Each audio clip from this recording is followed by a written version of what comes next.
Papa, ხომ არაფერი შეგეშალა? მარჯვნიდან მარცხნივ, მარცხნიდან მარჯვნივ.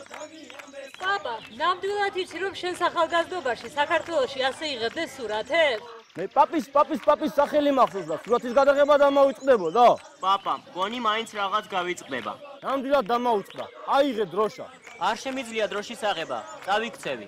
ოჩახსანდრო, ნამდვილად დამოუწყდა. დროშა აიღე. იღებ. ის მახსოვრება აღარა. Украина! С днем народжения, Украина! Армогдара Украиnis დიდება და ნება გლავაძმებო ახალგაზრდებს გაგვიღიმებს